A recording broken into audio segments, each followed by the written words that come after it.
Fala galera, sejam bem-vindos ao canal. No vídeo de hoje eu vou falar sobre a doença de Crohn. A doença de Crohn ela faz parte de um bloco chamado doenças inflamatórias intestinais idiopáticas.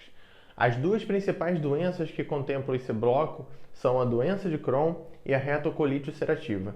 Nesse vídeo eu vou focar sobre a doença de Crohn e no próximo vídeo eu comento sobre a retocolite ulcerativa e faço um quadrinho comparando as duas, os principais sintomas e sinais que diferenciam cada uma delas. Então, sem mais delongas, bora para o vídeo.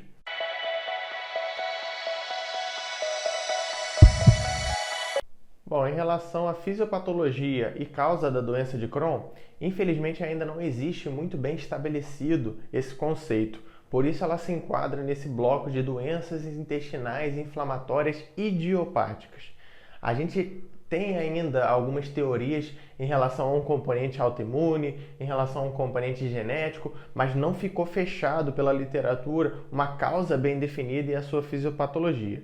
O que se sabe é que por algum motivo existe uma inflamação de todo o trato intestinal. A doença de Crohn tem essa peculiaridade que ela pode acometer desde a cavidade oral até a região anal, então literalmente da boca até o ânus, e pode acometer também regiões extraintestinais. Mas em relação à causa e fisiopatologia, infelizmente a gente ainda não tem nada muito conclusivo. Em relação ao quadro clínico da doença de Crohn, como eu falei anteriormente, o principal acometimento dessa doença é o trato digestivo. Então, as manifestações principais vão ser relacionadas à inflamação do trato digestivo. Existe uma tríade que é muito comum na doença de Crohn, que é uma dor abdominal por conta da inflamação, principalmente do intestino, uma distensão abdominal, quando você inflama o intestino, geralmente ele reduz os movimentos peristálticos, então retém gases, ele pode distender, então dor e distensão abdominal, e diarreia. Essa tríade é bem comum na doença de Crohn. Geralmente é um quadro clínico recorrente, tá? Pode ter crises intensas, pode ter crises leves, mas o padrão é que ele é bem recorrente. É uma diarreia subaguda, crônica, vai arrastando, melhora a volta. Esse é o padrão clássico do Crohn.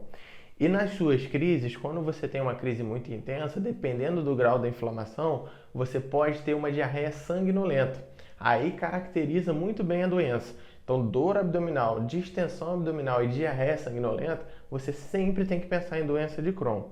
É claro que quando você vê um paciente apresentando esse quadro clínico de forma aguda, sendo o seu primeiro episódio, você precisa afastar infecção bacteriana, porque uma disenteria bacteriana é exatamente essa tríade. Mas quando se torna um paciente mais crônico, um quadro clínico mais arrastado, você já afastou a infecção bacteriana, você tem que pensar nessa doença de Crohn.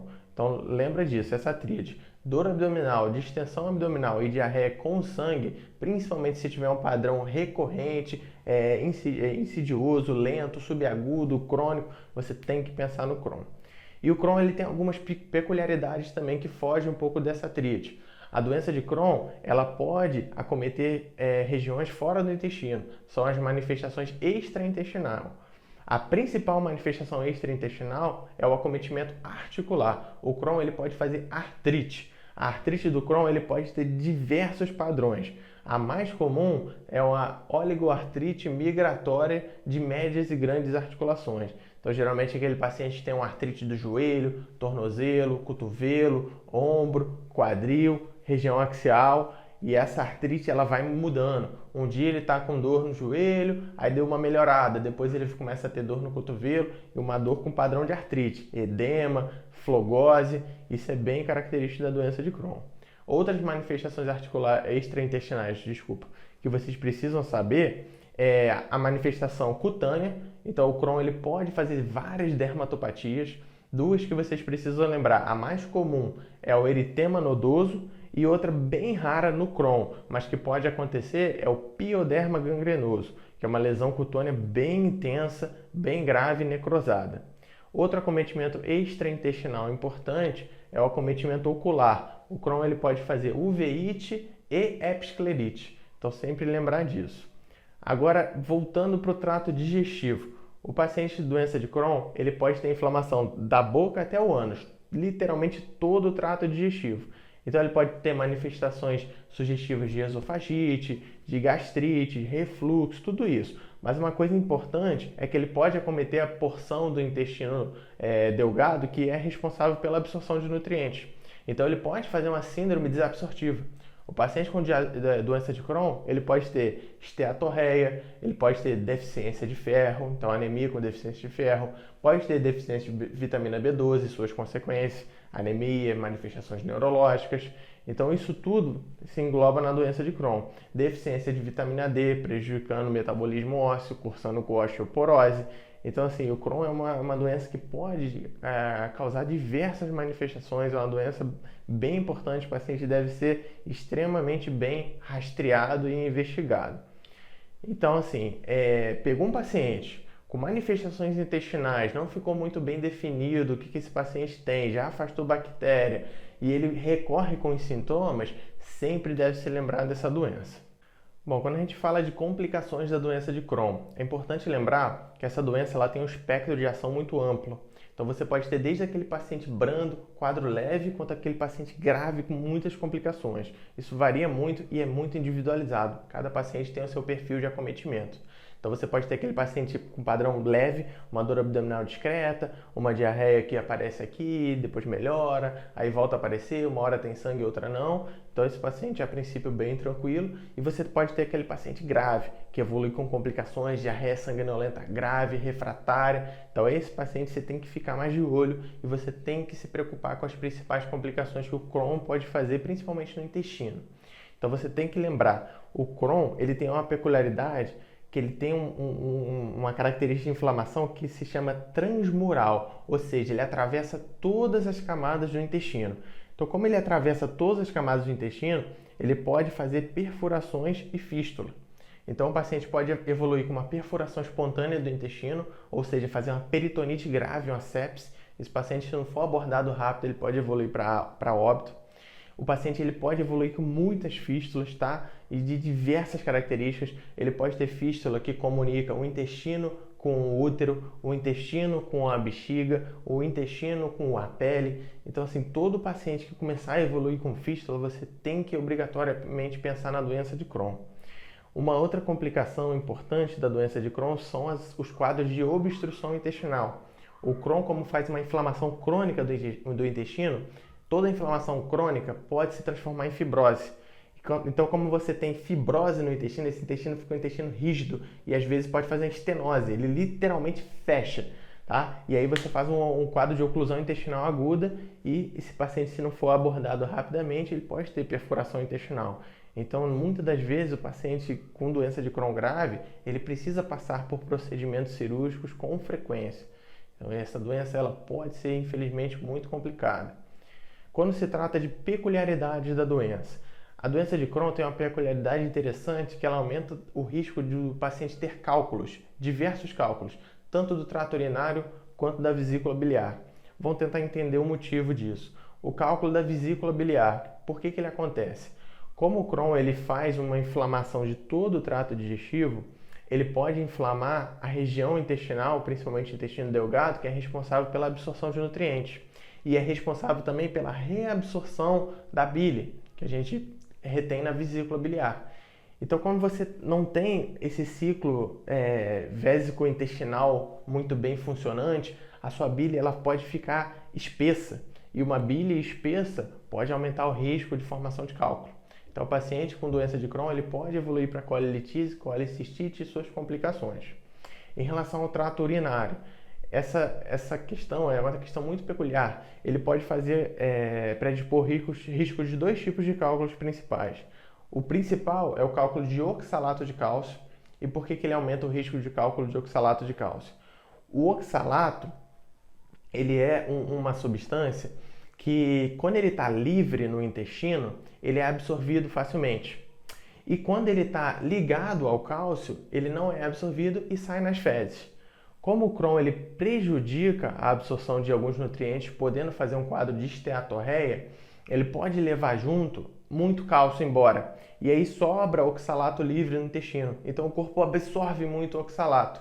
Esse oxalato ele é filtrado na urina. Então faz um quadro que se chama de hiperoxalúria entérica. Ou seja, você tem muito oxalato saindo na urina e esse oxalato foi absorvido em excesso no intestino. Então, hiperoxalúria entérica.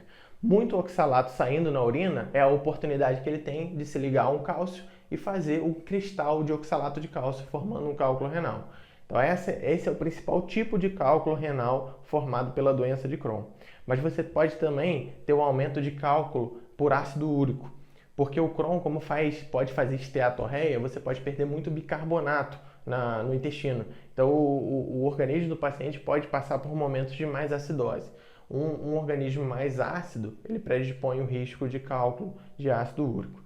Então esses dois tipos de cálculo são assim detalhezinhos que às vezes são explorados em prova e é bom vocês saberem. São peculiaridades da doença.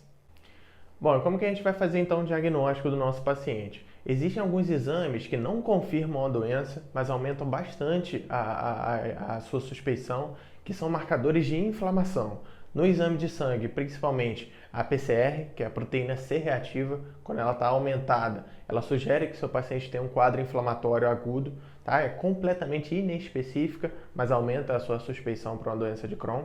E existem marcadores inflamatórios do intestino, que você vai pesquisar nas fezes. Então a dosagem da lactoferrina fecal e da calprotectina fecal. Esses marcadores eles são muito sugestivos de inflamação intestinal, então reforçam bastante a sua hipótese. Existe também um anticorpo chamado ASCA, que você detecta no sangue do seu paciente e aumenta bastante a suspeição da doença de Crohn. Mas para você confirmar a sua doença, você se baseia num tripé, que vai um quadro clínico sugestivo, que a gente já comentou anteriormente, um exame endoscópico com biópsia sugestiva e um exame de imagem com alterações sugestivas. Do exame de imagem, existem vários que você pode fazer, tomografia, raio-x com contraste tanto via retal quanto oral, mas o mais específico e o melhor que você deve solicitar é a enterorressonância, ou seja, uma ressonância específica do intestino. Esse é o melhor exame para você ver alterações do Crohn. E quando se trata do exame endoscópico, existem diversas alterações que você pode encontrar, mas tem um padrão muito clássico que vocês devem saber, principalmente para a prova, que é o padrão de úlceras em pedras de calçamento. Então você vê várias úlceras assim, uma colada na outra, com pouco espaço entre elas e simula muito a pista de paralelepípedo. Então você tem uma úlcera, um espaço, uma úlcera, um espaço, uma úlcera, um espaço. Isso é bem sugestivo da doença de Crohn. Quando se trata do exame histopatológico, tem várias coisas de alteração que sugerem a doença de Crohn, mas uma coisa importante que vocês devem saber, que às vezes eles exploram na prova, é a presença de granulomas, tá? E uma coisa que eles gostam muito de diferenciar é o diagnóstico de tuberculose intestinal e doença de Crohn. As duas podem ter manifestações exatamente idênticas, mas uma coisa que diferencia bastante elas é que o granuloma na doença de Crohn, ele é não caseoso. E o granuloma da tuberculose intestinal, ele é caseoso. Então isso divide bastante essas duas doenças. E por último, quando se trata do exame endoscópico, antes de você introduzir o aparelho, você vai dar uma olhada na região perianal. E a doença de Crohn tem uma característica que ela causa muita doença perianal. Então você pode ter fístulas, fissuras, úlceras, tudo na região perianal e isso aumenta bastante a sua hipótese diagnóstica. Bom, então a gente pegou um paciente com quadro clínico sugestivo da doença de Crohn, afastou outros casos prováveis, principalmente disenteria bacteriana, fechou o diagnóstico de Crohn, como é que a gente vai tratar esse paciente? Se o paciente tiver um quadro leve a moderado, as drogas de escolha para o tratamento são os corticoides, tá? E quando se trata de corticoide, a droga de escolha é a budesonida oral, só que como essa budesonida oral ela é muito cara e pouco disponível, a gente acaba usando a segunda escolha, que é a prednisona oral. E uma outra droga de escolha como primeira linha também são os aminosalicilatos, que seriam a mesalazina e a sulfasalazina. Só que a mesalazina, para a doença de Crohn, é muito mais interessante, porque ela tem um potencial de ação de todo o trato digestivo, sendo que a sulfasalazina ela se concentra mais no colo. Então, assim, não é muito adequada para a doença de Crohn com manifestação completa do trato digestivo. Por isso, a mesalazina é a escolha. Então, assim, caso leve a moderado, é basicamente corticoide, na nossa prática, geralmente prednisona, e aminosalicilato, na maioria das vezes, mesalazina. Agora, se você tem um paciente com um quadro moderado refratário ou grave, você tem que fazer medicações mais potentes. As medicações de escolha padrão ouro para esse perfil de paciente são os imunobiológicos. E as principais drogas imunobiológicas que a gente usa na doença de Crohn são o infliximab, o adalimumab e o certolizumab. Existem outras também, mas essas três são as principais da prática médica. E você pode usar também os imunossupressores, que são metotrexato, azatioprina e ciclosporina. Algumas literaturas elas indicam que você faça a combinação das duas, o imunobiológico junto com o imunossupressor, porque você potencializa a ação farmacológica e você melhora o tempo de tratamento do imunobiológico. O que acontece? Essas medicações elas são excelentes, o imunobiológico são assim, medicações fantásticas para controlar a doença, mas ele tem um grande problema. São medicações que com o passar do tempo, o organismo do paciente ele vai criando uma certa resistência à ação delas, tá? E aí elas acabam perdendo esse efeito. Geralmente o infliximab, que é a droga mais comum de ser usada inicialmente no Crohn, ela tem um prazo de validade, entre aspas, em torno aí de 2 anos. Então, se você fizer um infliximab junto com o imunossupressor logo de início, você acaba estendendo um pouco mais esse prazo. E isso é muito valioso para o seu paciente, principalmente se for um paciente grave. E por último, só para finalizar, a doença de Crohn ela piora muito com o tabagismo. Então, é muito importante que vocês enfatizem para o seu paciente para cessar esse hábito, parar o tabagismo de vez. Tá bom? Espero que vocês tenham gostado desse vídeo. Até a próxima!